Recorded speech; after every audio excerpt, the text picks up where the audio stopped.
வணக்கம் தமிழ் மக்களே. மலை என்று மலைத்து விடாதீர்கள். முயற்சி செய்தால்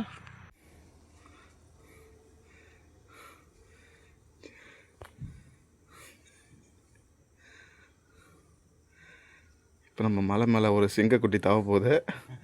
அதை நீங்கள் பாருங்கள், எப்படி தாவறாங்கன்னு பாருங்கள். அப்படிலாம் கிடையாது. கிளை பிடிச்சிக்கிச்சு சிங்கம், பாறையும் பிடிச்சாச்சு. இல்லை அந்த காலத்து பாருங்க.